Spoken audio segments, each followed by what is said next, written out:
Time now for Coming In Hot with Brent Wallace and former Ottawa Senator Jason York.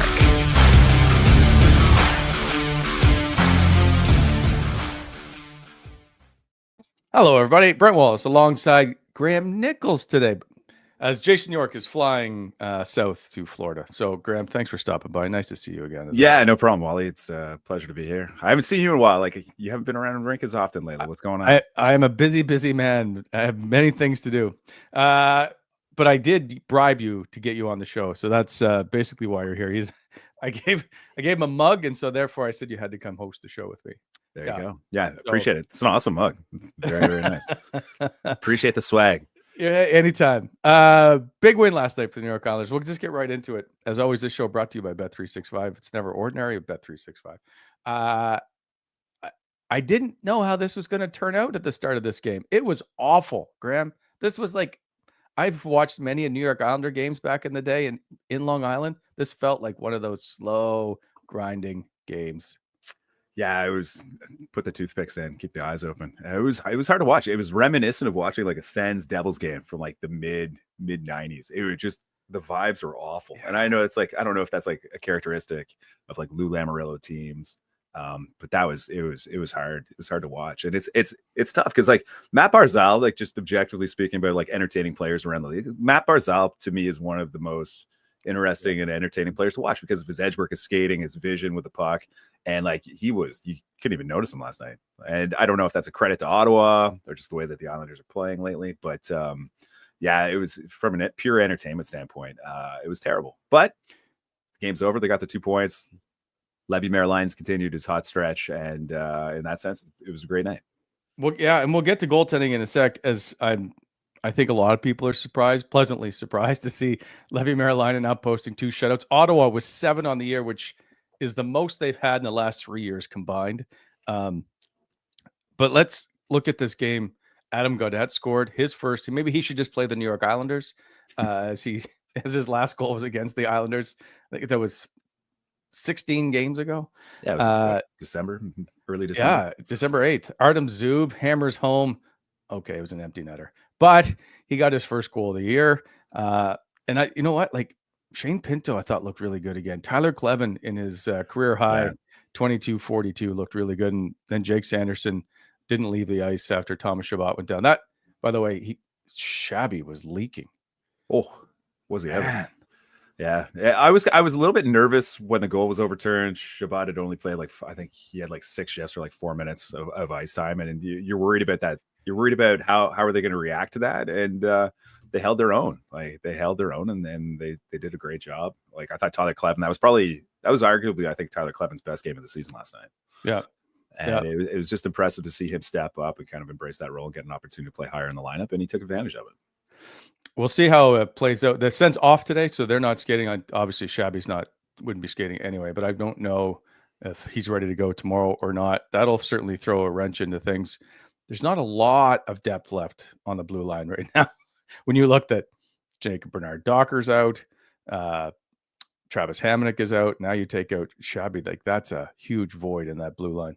It is. What do you make of those rumors that the Senators are potentially interested in John Klingberg? Because that came out yesterday. That surfaced last night. Darren Dreger. I know.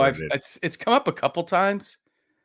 And I believe, and I think it was Pierre LeBrun who brought it up in this one. Maybe it's Chris. I can't remember if it's Chris Johnson or not. But they seem to think that Klingberg Ottawa was on the outside of Klingberg's choices, if you will.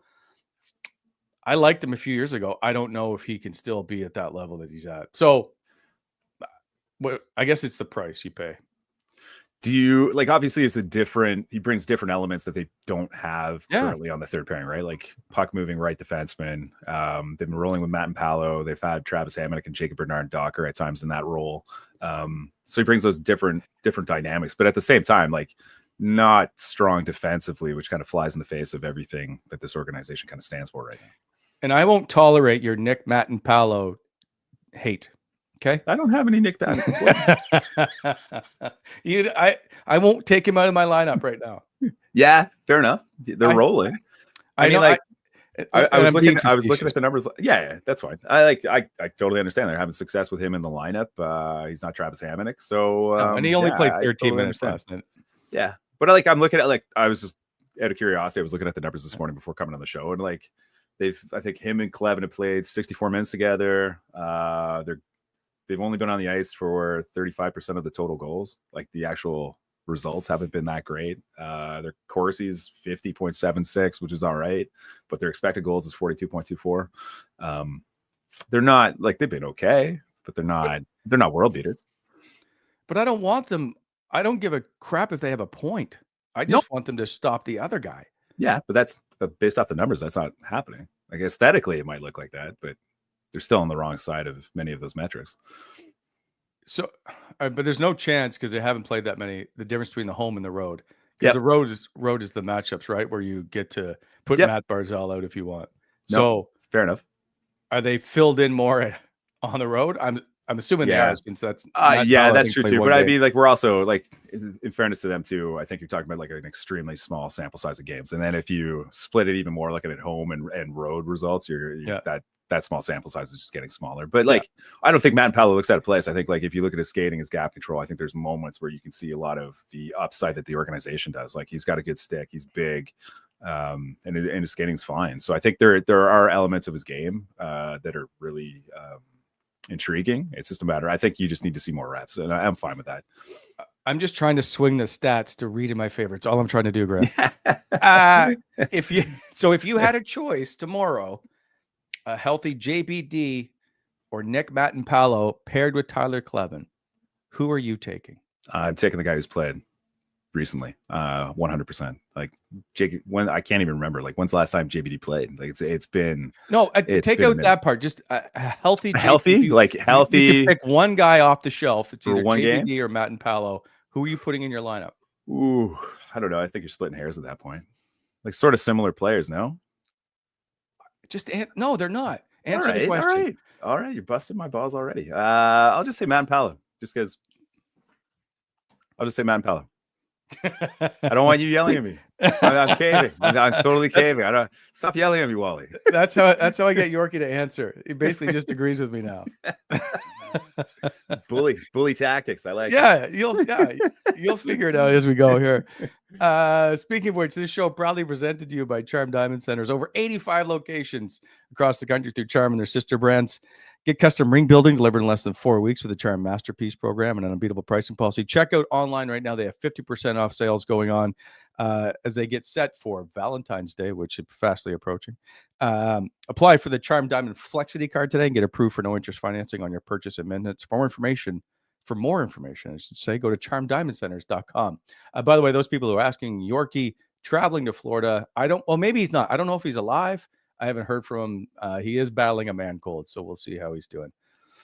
Up front, do you like the lines as they're made with Adam Gaudette back in the top six?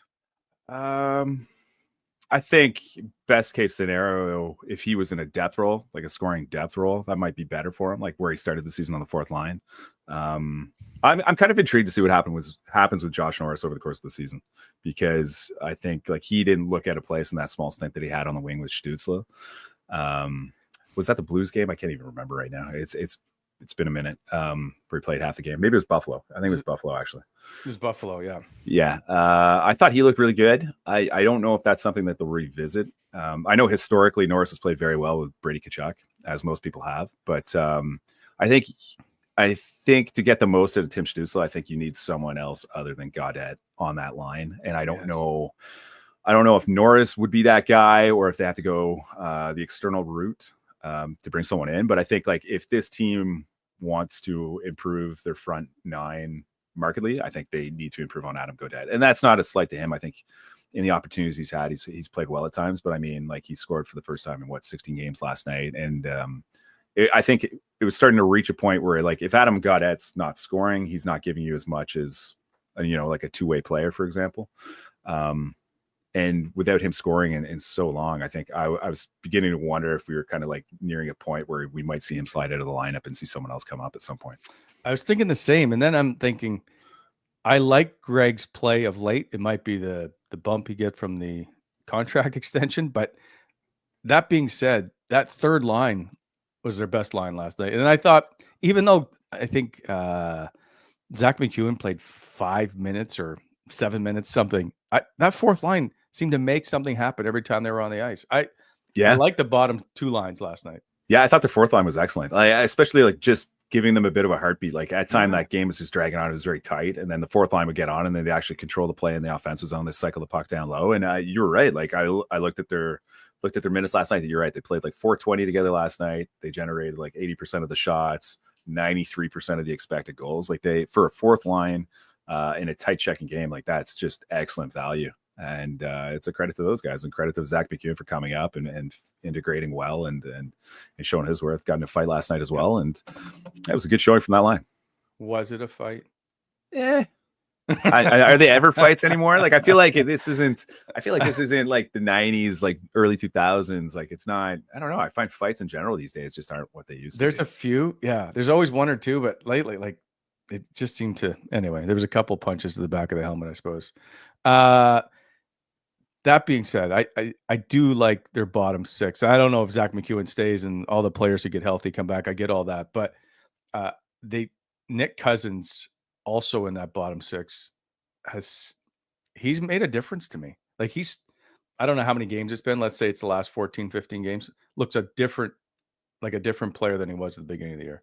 Yeah, to me, maybe you feel the same way. It just feels like his board play, his ability to like get pucks along the wall and retrieve pucks, and it seems like he's doing well on the forecheck. Like he's creating turnovers, and he's kind of sustaining shifts in the offensive zone, and they need that. They need that in the bottom six. They need pucks to be turned over and to create offense that way. Joe Kernan just said in the chat that he's a McEwen fan and thinks he prefers him in the lineup to Nick Cousins. You're not going to tolerate that. You're not going to tolerate that, are you? You don't talk about Wayne Chesky that way, okay? So let's move to goaltending because it's got to be. If there's a story of the year, is it not goaltending? Yeah. Do you mean like what? Okay, so in terms of being a surprise or a disappointment, like how would you characterize Ottawa's goaltending? Talking point for the Ottawa Senators this year has to be right. Absolutely, Jay, can we put up the board of first 20 games to the last 23 games? It's been a complete turnaround since the first 20 games. They've gone from 24th in goals against to tied for fourth, and their save percentage has gone from 26th overall in the first 20 games to tied for first overall in the National Hockey League. And they've done that with, I'll say, three goaltenders, with all due respect to Matt Sogard, a rookie and a guy with a wonky back at the moment. I'd like to see those numbers without Forsberg too. I bet like they'd be even better. But yeah, it's good. I'm thrilled for Levi Marilyn. I'm thrilled that Ottawa has like that internal option, especially with Forsberg being an impending UFA. Like to have an internal option that they feel confident and comfortable going to, and he probably won't cost them a prohibitive amount of money in the offseason.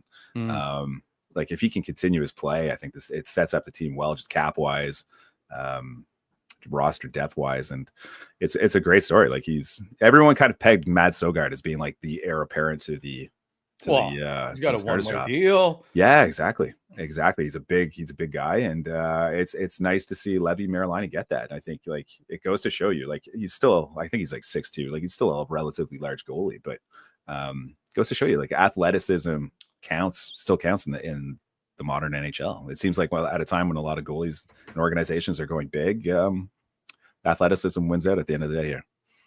So it'll be interesting to see what happens down the stretch. Can Marilyn continue this play? Can he stay the way he is to cause them to have an issue? Or does he come back down to earth? Like nobody expected a 22-year-old goalie to be doing the things he's doing, especially no one really thought Marilyn was the guy when he was fourth on the depth chart starting this year, right? He was like, just let him play. We'll see how it plays out. We've got Anton Forsberg at the end of his deal. We've got Matt Sogard coming up next year, who was on a one-way. Marilyn was never really in the discussion point.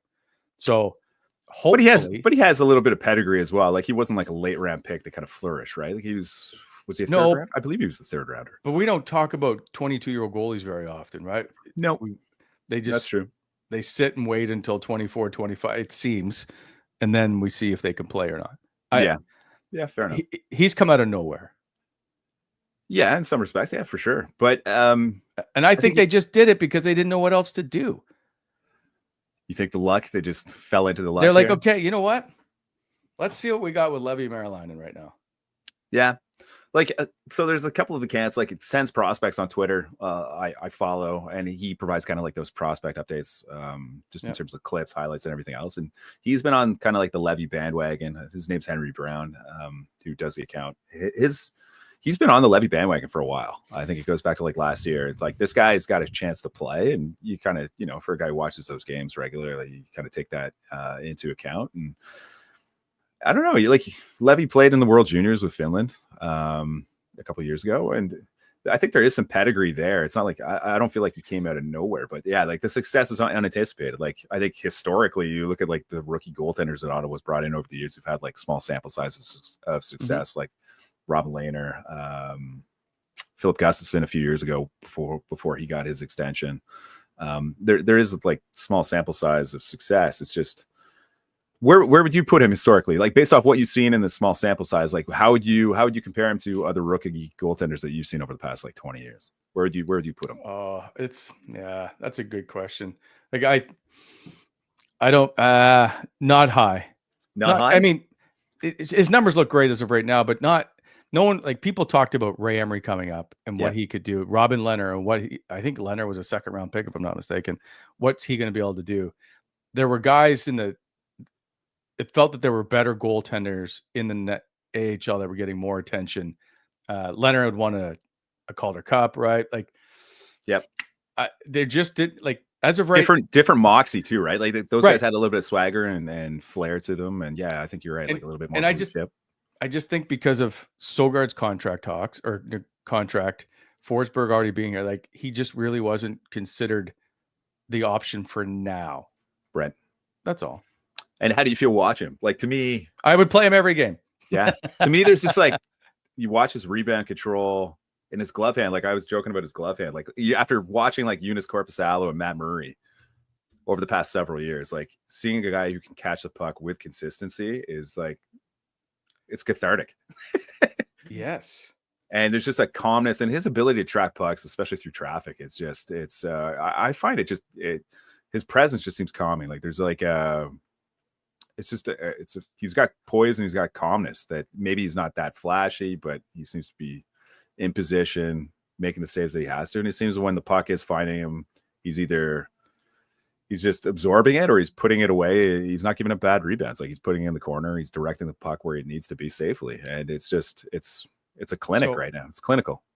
The question is what happens in the future if everybody's healthy, because right now we don't know, but Linus Ullmark comes back.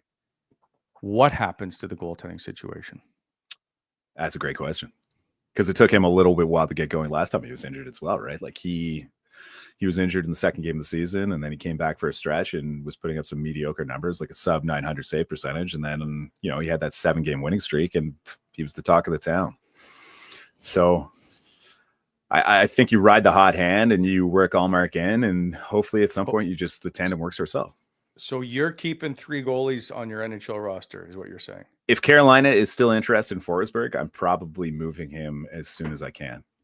Just from a performance standpoint, just from a create cap space. Like I think there's like the contract part of it that you have to consider, right? Like Forsberg's making $2.75 million. If there is a market and a need from another external organization that needs a goaltender, don't you have to move him? So I would say yes. But what if Marilainen can't continue the pace he's on? Why would you say that? Because you slandered Nick Matt. You're gonna get those angry texts again. You're gonna get those angry texts and messages saying, "What do you mean? Wheels are not coming off. Let's go." So what? That's my only thing. Like maybe over time Marilainen normalizes, but at the same time, like Forsberg's save percentage is like 880.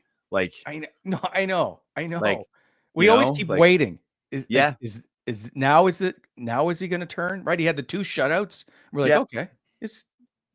And if something ever did happen to Marilainen or Ullmark again, then you're lacking that veteran option, right? But at the same time, I think you at some point you have to move this forward and reward performance. Like I understand having veterans and there is that familiarity in the battery between Ullmark and Forsberg going back in their history. But yeah, I would ride Maryline. But I don't think you can get away from that. I think like these points, the congestion in the standings, like you put the best team on the ice, and right now that doesn't involve Anton Forsberg.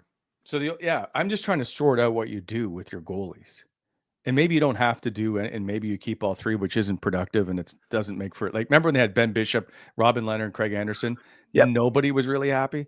Yep. I don't know what you do with Forsberg. I don't know that you can just simply trade him. I don't know if you put him on waivers and just give up.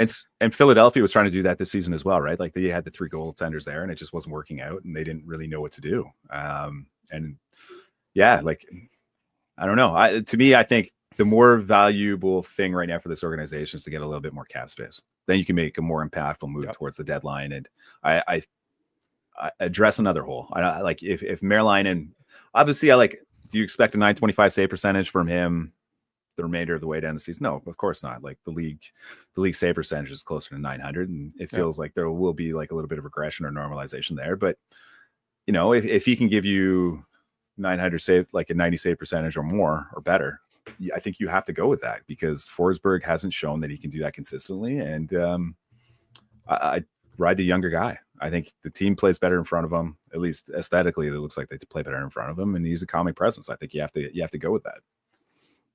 We'll just. I was going to get into what happens next year, because Matt Sogard, if he's on in one way, Forsberg is gone. You now only have. But one ways don't really matter anymore, right? Like it's more of a you have to pay him. You have to pay him one way money versus you know, like it's not the end of the world. No. Yes, and maybe another team could. Do you think another team would take a flyer on him just based off like he's a prospect, he's still relatively young, big guy? I don't know. Well, the Islanders just had Marcus Högberg in goal, so maybe yes, because he was over like 1,100 days in between wins in the National Hockey League. So maybe somebody takes a run at him to see if they're an upgrade. But I think he can get through probably waivers fairly easy. The only issue is my only concern or question is, which is way off topic, is you go from having 4 goalies to having 2 if Forsberg is gone and Sogard is on waivers and claimed. That's my only thing. Yeah, but I think you could also probably mitigate that in the offseason by getting a veteran, right? Like goaltenders are a dime a dozen in the offseason. Matt Murray. Guys, there's only so many goaltending jobs around the league, right? So like if a free agent looks at Ottawa's situation and says, well, Ullmark was banged up a lot last year and they have a young guy potentially as their backup, maybe that's an opportunity for me to get NHL minutes. Absolutely. All right. We'll move on because I can't talk all day about goaltending. People get mad at me. This show proudly presented to you by Gabriel Pizza. Download the Gabriel Pizza Perks app today, and you can start to reward yourself with free food. Get the Gabriel Pizza Perks app or order online at gabrielpizza.com. Check out their menu. They have plenty more than just pizza. There's pasta donaires, salads, burgers, breakfast. Don't forget all that stuff. And of course, unfortunately, it didn't happen last night, but when the Sens do score 4, you can score 40% off the next day on a 9-inch pizza. Gabriel Pizza, the official pizza of the Ottawa Senators and of Coming In Hot. So let's move on to the birthday guy, who was fairly quiet last night. However, Tim Stützle celebrates his 23rd birthday today, which, Graeme, I feel old. We're old. Like 23 is young. Yeah. A lot of guys haven't maybe even started their career yet. I think Matt and Paolo, right, is 26. Yeah. And like the stuff that Tim Stützle has been able to do, I don't know that we fully appreciate. So here's a look at the points scored by the Ottawa Senators, 23 years of age or younger. And Tim Stützle has a full year or 364 days left of being 23, and he already holds the record for most points as a 23-year-old. Yeah, it's impressive. It's impressive. It's just like there's just a dynamic element to his play, and you notice it right away. And you know what? It was probably even more noticeable when he was going through the flu, and he looked like just average for those 2 games. You know, like you're like, oh God, like this team, if he's not at his best, is just very, very average. And I think, you know, the offense gets a lot of credit. I wish he would shoot the puck more because he has a pretty good shot. And I wish he'd play a little bit more selfishly at times, but where he doesn't get enough credit as I believe like his defensive game has improved markedly. Like just the effort on the back check now, his willingness to come down low, work hard to get the puck transitioning the other way. It's just like we should be talking about this guy's defensive aptitude a lot more than we have been. And by the way, his shot totals, he's sitting at 86. Last year he had 192. Like you're right, he just doesn't shoot the puck more. I don't know how you get him to do that. Do you think is that on the coaching staff? Is that on his line mates? Does he just need to play more selfishly? Or is that on us? Maybe we should ask him. I have a tough time thinking he's not being told, especially by Alfie, to shoot the puck more. Like you have a 40 goal scorer, basically. Shoot the puck. Yeah. Same as Shane Pinto. Shane Pinto's numbers, I think, are way down in shots. I wish the guys would just shoot or at least attempt to shoot more. I don't know. I feel like with Shane Pinto, though, at least like he hasn't really played with guys who can get him the puck well. Like he is a shooter. Like if he gets the puck on a 2-on-1, like the odds of him passing are like nil. So, and he's got a great shot. Like, and he's not afraid to do it. But like, I feel like we talked about Josh Norris earlier in the season, last time I was on, and like, you need a guy who can drive the puck through the neutral zone and create a little bit of space for Shane Pinto. And like, I don't think he has that right now when he's on the third line. And he's another guy. He just needs to be fed the puck, drive the play, get the shots off and go. Like we would fully admit that Tim Stützle is the best offensive threat on this hockey team. Fair? All right. Fair. 100%. Which one of the three centers in Norris, Stützle, and Shane Pinto is playing the best right now? I think Timmy, 100%. Really? I think so. You don't think so? I think it's Shane Pinto to me, or Josh Norris, because Norris has played for me a full, I'll say the 200-foot game, right? I think he's played so well away from the puck this year. His puck pursuit has been awesome of late. Like he's in on the forecheck. He's hitting defensemen. He's turning pucks over. He's done a great job that way. I just feel like Tim needs less talent around him to get the best out. And I think like in his case, he's the one driving the bus a lot of the time, whereas the other guys are kind of more passengers, so to speak. I don't like, that's just my own personal belief, but I don't know. Like, how would you rationalize that? Just the 200-foot game? It's funny because I think the expectation level on Tim Stützle is so much higher than everybody else. So him being average is better than most. So that makes it tougher. I just think like Shane Pinto last night. Oh, do I have it in front of me? I want to make sure before someone yells at me. I think he led forwards in ice time. 1852. Timmy's, but because he's playing. Nah, he didn't play a lot of power play or penalty kill for that, and there was only one power play and one penalty and one shorthanded situation. For me, Shane Pinto is playing the best game of all three of them for me right now. Other than the fact he was 35% in faceoffs last night. That's okay. That's okay. Claude Giroux was 33%. That's an anomaly. Wow. I didn't even know that. He was 5 for 15. The Islanders do have the best faceoff team in the league, but the Sens are fourth. It's not like it's a drastic difference. Interesting. Yeah. Anyway, small little detail. So we're at the first half of the season, Wally. Yeah. Who would you say, like, what would you say is the best story or like the most surprising story of the Senators season right now? I'm not prepared for that question. It's only 7 games for Marilainen. He's the flavor of the month. I think it's got to be Shane Pinto or Josh Norris for me, the way that they have played. I might be wrong. I'm on the spot here. That's okay. It can be anything. Like, it doesn't have to be a player's performance. Like, what's like the most surprising component defensively, the way they're playing, right? Yeah. I think defensively, I don't know if they're down a full goal compared to last year, but this is a markedly different hockey team in its own end. And the old saying goes, show me a good goaltender or show me a good hockey team and there I'll show you a good goaltender. Like Linus Ullmark has been for the 23 games he's played, he's been very good for the most part, right? Except I'll say the struggle at the beginning. Marylainen has certainly shored that up. Defensively for me, it would be the story. Yeah. To me, it's like just the adversity. Like every team goes through injuries and everything else. But I think if you told me at the beginning of the season that Linus Ullmark would only play like half the games in the first half, if Travis Hamonic was going to play half the games in the top 4 in the first half of the season, or like Shane Pinto wasn't going to score, like how many goals did he have after like 30 something goals? He had like it had 1 after 20. Yeah, it's just like if you told me like you weren't going to get a ton of value out of like Artem Zub, Ullmark, and Pinto at that point, I'd be like, well, this team's dead in the water. And I think to your point about the defense, I think like the defense has allowed them to stay in games, stay competitive, and win games. And you're kind of cursing yourself because like this team had an opportunity to claim a lot of points early in the season when they just weren't getting the bounces. Like had this team gotten some of those bounces early on, like they'd be rolling right now. You'd be talking about them in the top 3 in the Atlantic for sure. Thomas Chabot, right? Another pleasant. And I think the pairing of him and Jensen has certainly been a huge storyline.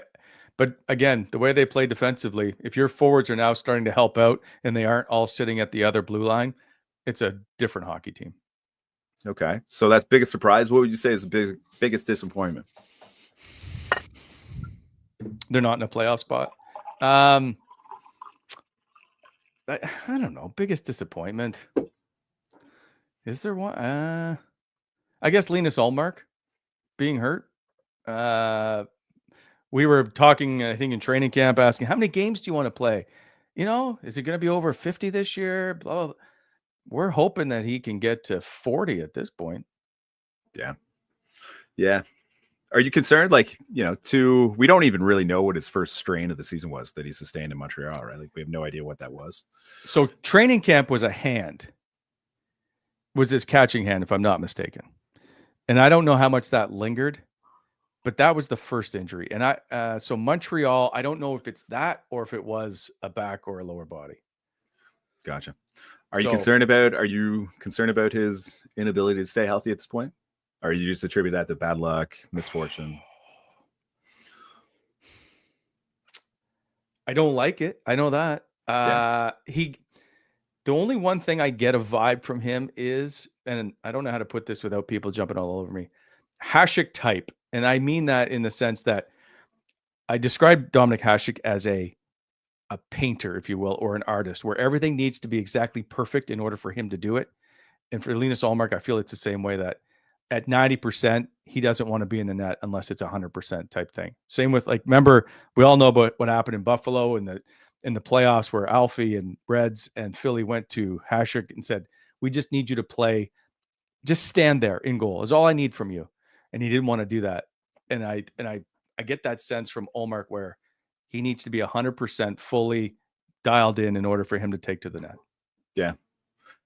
Yeah. See, I haven't really talked to him too much. It's the only time you get a chance to see him is in the dressing room, like at practice or after games. So like, I haven't been around him enough to kind of like gauge him that well, but yeah, hopefully that's not true. Hopefully he'll be back soon, but just so we're clear, like, because he's arguably one of the best goaltenders in the league, you don't get that way just by being average. Right. And so when I say he needs to be 100%, it's because that's what drives him to be as good as he is. And so it's not completely a negative. It's just the way that his mindset works is he needs to feel completely in that zone and able to do that job at 100%. That's all I mean by that, if that makes sense. Yeah, fair enough. You mentioned Nick Jensen earlier. Washington is coming into town on Thursday. Oh, yes. Okay. Are you excited? Are you going to waste my show for tomorrow? Like, you can't. We can hold off till tomorrow. The Sens don't skate today. We need to talk about Washington tomorrow. Okay, that's fair. But the Jacob Chychrun story will be interesting because there's a huge debate. But I don't. Anyway, we're not getting into it. Okay. By the way, I got to take care of some business. This show probably presented to you by. I should have had Yorkie record this, by BEI, our good friends, Bonisher Excavating Inc., heavy civil general contractors. If you need them for equipment rentals in the summer, or in the spring, looking to get your pavement driveway repaved, any of that stuff, you aggregate and topsoil sales, give them a call. Also, if you're looking for some work send in your resume. They're always looking to hire. 613-432-1120. BonnecherExcavating.com is the website. BEI, helping to shape the Ottawa Valley. And of course, Graeme, as always, please slow down in construction zones. Oh, and let's just take care of it right now, Jake. Our show is proudly presented by our presenting sponsor, Bet365. Open an account today with Bet365. Bet on a huge range of markets. So whatever the moment, it's never ordinary at Bet365. Use code NATION. That's NATION. Must be 19 years of age or older. Please play responsibly. Download the app today. I completely blew the parlay yesterday. I was hoping it would work out, but it didn't. So we'll see tomorrow if I can get it back. And I know I did take the Islanders for those who listened to me yesterday. I was just trying to change the standings with Yorkie. I needed to pull ahead or get closer, but I fell behind once again. You weren't betting emotionally? What's that? You weren't betting emotionally? No. I was just trying. When they win, they're still, you're like, I just want to get closer to Yorkie. And now I again lost to a dog who just eats a treat off a piece of paper and picks the right team. Okay. It's hard on me. I may need therapy. I wanted to go back to Tim Stützle. Around the league, when you look at 23-year-olds, JJ Peterka, there's a few other names. Lucas Raymond come up. If you had to draft one, is Tim Stützle the first guy you're picking? He would have to be, no? Like, I think if you look back at his draft class, like, he's going number 1 10 times out of 10. Like, I don't think there's any debate over who would go number 1 from 2020, right? Yep. Well, would Jake Sanderson get a nod? I don't think close. So. It maybe. You build around D, don't forget. That's true too. And yeah, you might have some people leaning that way. But I mean, like Jake Sanderson also, like, I love him as a player. I think he's had a really difficult season this year. Like, I think, if he's probably had the most, I don't want to say disappointing, because I think like he has a chance to have like an exceptional second half, especially if Zub's healthy. But in terms of first half performance, he's left a lot on the table. I think he has way more potential than what he's shown in the first half of the season. Now, by the way, we all dump on Travis Hamonic as being his partner. I don't think Artem Zub was very good in the first half either. No, not at all. But I mean, like, he got hurt in the third game of the season, concussion. He comes back. Like, do you blame the concussion? Like, are there lingering adverse effects from the concussion for like that 8 or 9 game stretch that he was in the lineup? Like, I don't know. The further removed he's from the concussion, he's looked significantly better. Looks way more comfortable this go around returning from injury than he did previously. So I don't know.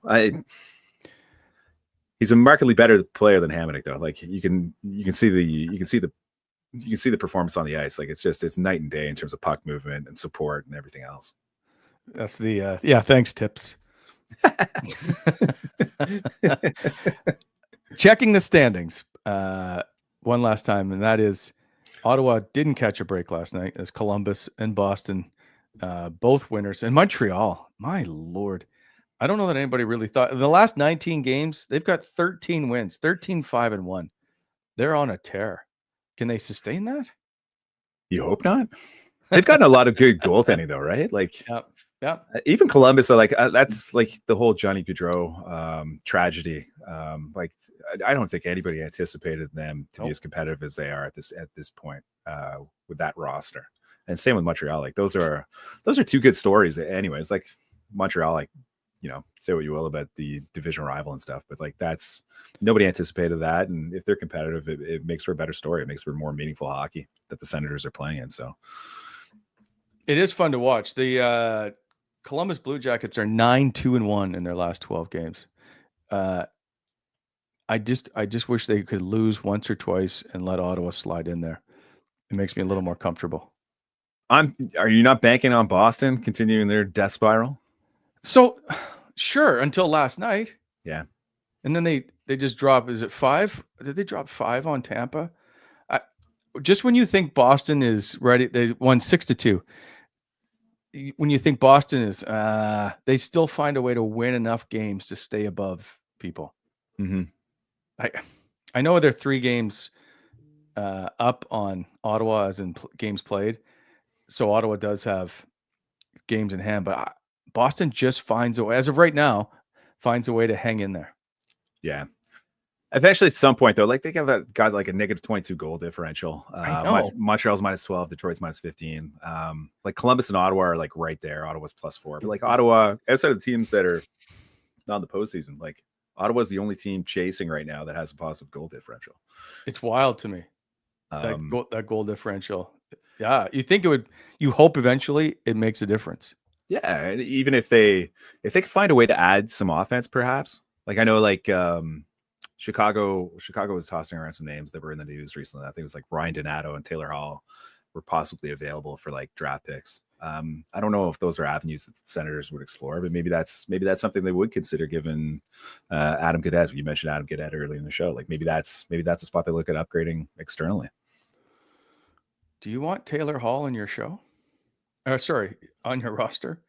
I would love Taylor Hall on the show. On the roster, I could see him being an upgrade. Like he's not the guy who won the Hart Trophy with New Jersey, but like there's definite, I don't know, how old would he be now? 32, 33? It's got to be close, yeah. He does have, I believe he has a big cap hit though. I think it's like $6 million. Well, that's why I'm like, I don't know that he financially it makes. Yeah, I think you need Chicago to absorb 2/3 of that to make it work at least. But I think there's, I'd have to look at his numbers. But I think he's still a decent two-way player. I think like his metrics are still. Taylor Hall, 43 games, 8 goals, 22 points. He's minus 17. Now you're playing in Chicago, so the plus minus doesn't really play in. I don't know. And how does Ryan Donato look relative to that? He's a much younger guy, but Taylor Hall's a 91, by the way. Donato's a 96. 13 goals, 24 points in 42 games. Averages 15 minutes a night, basically. Ryan Donato, a left shot, by the way, 6 foot, 190. He'd be I could take him more than Taylor Hall for me. Yeah. I guess it just depends on how much cap Chicago's willing to eat. I don't know. I just want to. Taylor Hall is, by the way, he has a no move clause. $6 million this year. Donato is $2 million. He's UFA at the end of the year. He doesn't have any restrictions on his contract according to cap wages. Make it happen, Graeme. Make it happen, yeah. Just manifest those. Hey, Ted Donato played here, so we preferred all the kids that played with their dads as an Ottawa Senator. So we'll take. Is his dad Ted? I think it is. Yeah, I believe so. Yeah. Yeah. Former Senator Ted Donato. Yeah. Was Yorkie part of the trade? Like I know Donato got sent to Anaheim. Was Yorkie? I'm trying to remember what Ottawa sent to get Yorkie and Van Allen here. Was Ted Donato part of that? I think he might be. Stand by. That's weird. You're just like you're like Yorkie, just asking me stuff that I'm not prepared to answer right away. Yeah, the ADHD kicks in, go off on different tangents every time. Yeah. Oh, he wasn't. Ted Drury. Traded from Anaheim to Ottawa with Vanner for Mark Morrow and Ted Drury. Okay. That was a Ted. That was close. Yeah. I meant to ask you. So you had Steve Staios on the show recently. Obviously, he had his availability earlier. Yeah. Last week, or on the weekend. How much like coming out of that? Obviously, like he's renowned for using a lot of words to not say much or not reveal much. But did you get the sense coming out of that like if Ottawa is going to get better, everything is going to have to come internally? Like, don't expect any big moves. What were your takeaways from that? No, I don't get that at all. No. So one of the reasons I don't think he'll just stand pat and go, listen, Angus Crookshank or whatever is going to come up and fill the void of whatever we need. Because Steve Staios was a player, and I think that has a huge impact. He played in a cup final. He got there.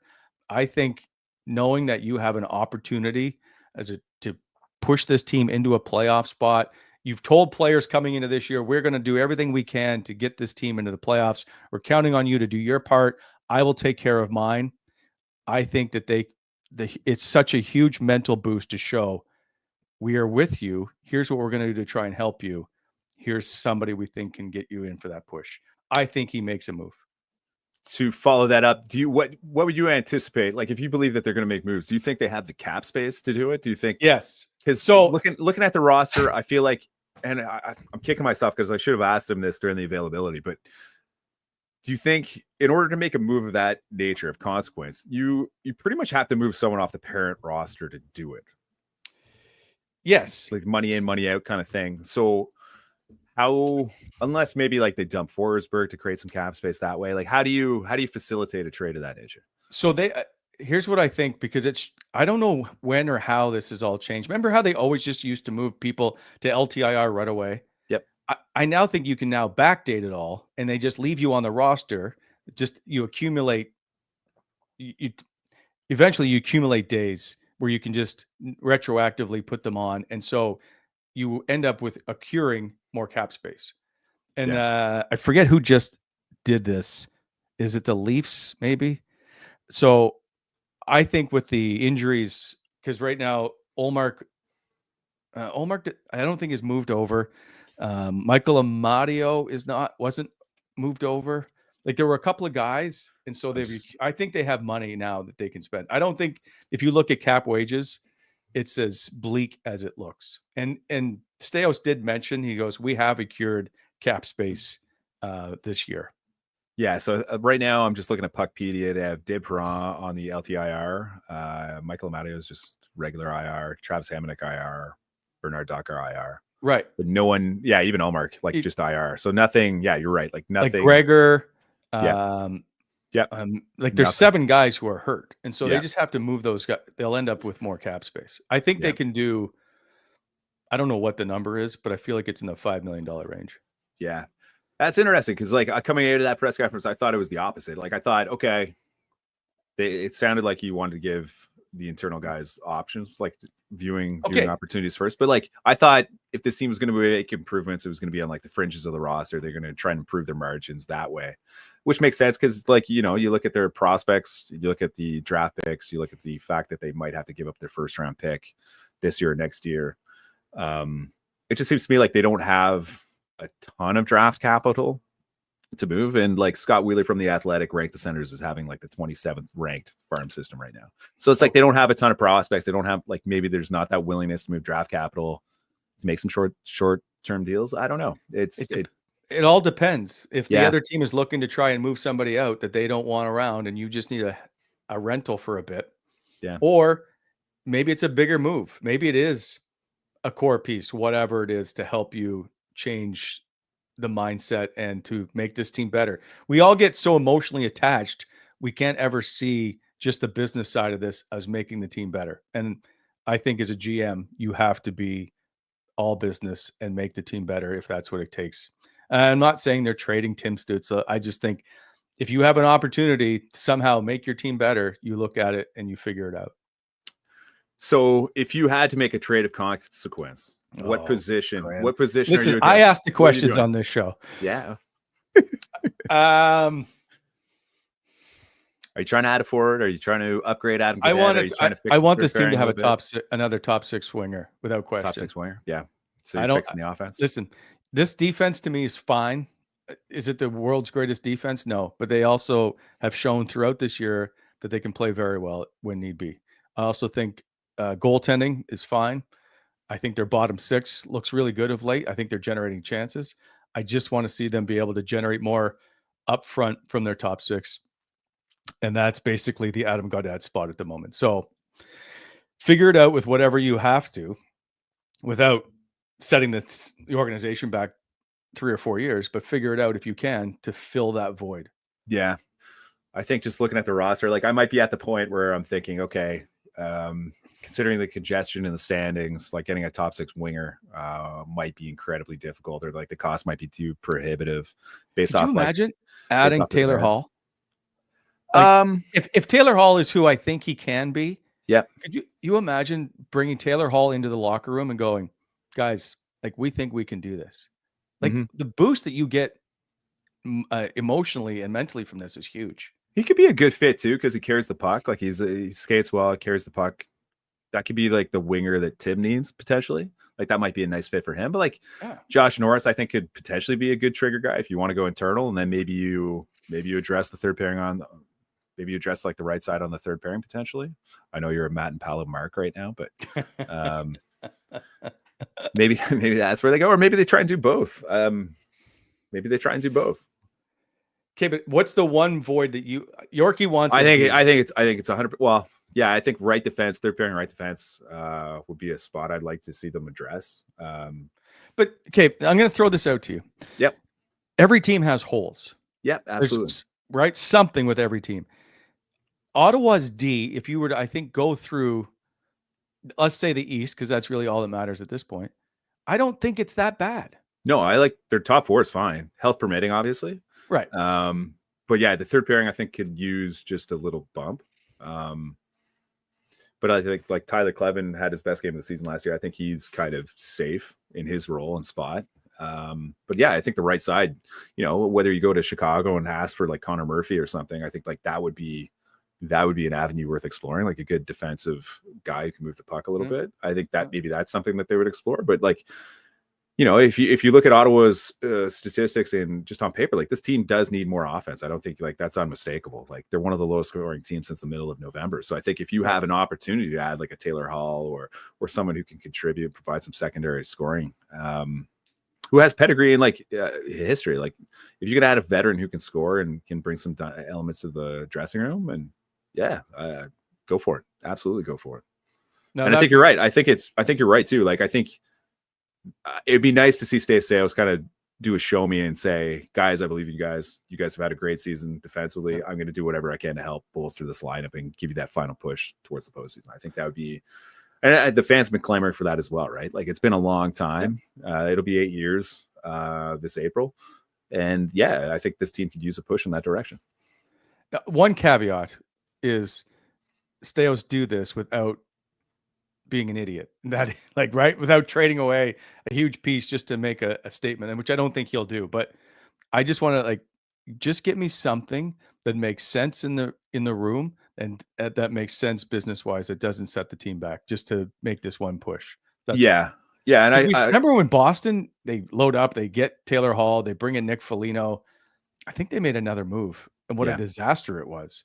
Yeah, but I think the one strength that I've seen from Staios and his management group is that they're patient, they're diligent, and the moves might not be splashy. Well, like Linus Ullmark would obviously be the exception, but I think like the moves he has made, he's looking for the right fits. Yes, and if he can continue to find the right fit for this group and identify it and flip something that isn't like too prohibitively expensive, I think they'll be in good shape. I just want a top six winger, just a reliable top six. I don't need a flashy guy. I just want someone who has played there. Maybe that's what it is. But I also think like if you can get, I know we've been talking about David Perron all season, waiting for him to come in and get in, but like that, he can boost the top nine. Michael Amadio coming back and boost the top nine, and then all of a sudden, if you slide Nick Cousins down to a fourth line role, like the team, like just depth wise, the team will get a lot stronger, and that'll maybe take some of the pressure off that top six as well. I don't know. Yes, I mean, I don't know where Perron fits, because when he came, I think since camp he's had his back injury, which means he looked slow at the beginning of the year. But it's when you're battling a back injury, it's tough to skate, right? So I don't know where he's at, or how he's going to look when he comes back. I'm hoping we all penciled him as a third line winger, maybe as a guy that's played that top six role very well. Maybe he can fill in. Mm-hmm. Maybe. Potentially. Let's hope.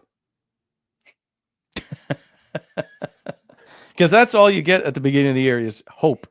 So we're sold on hope. Either way, I feel very confident that this team makes the playoffs.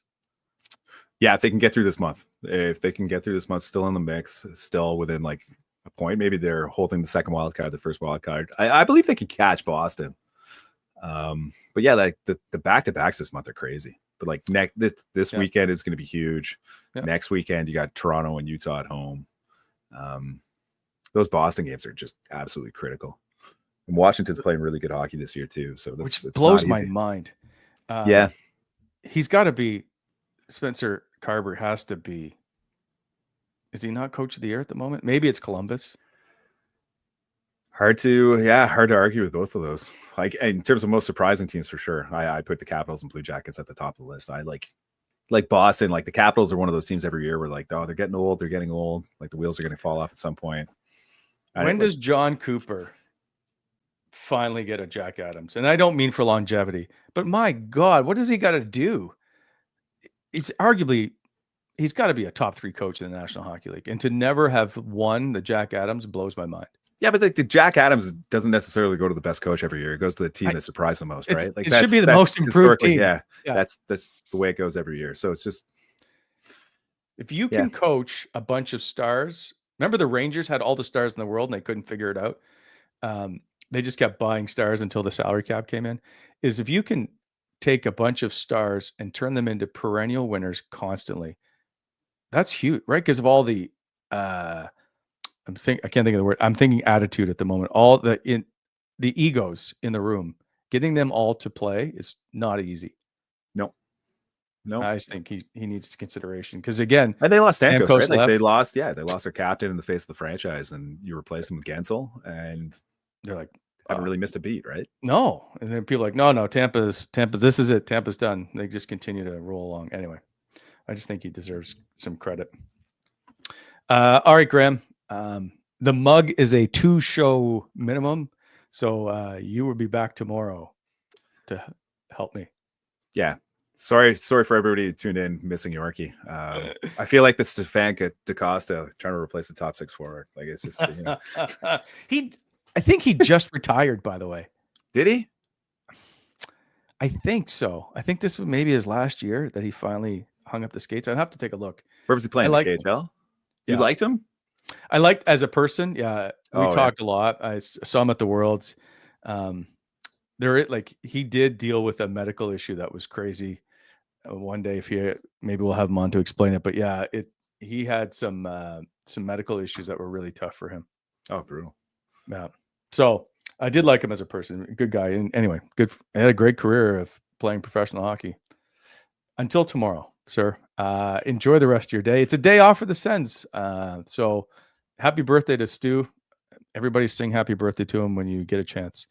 We will see you tomorrow morning, 9 a.m. See ya.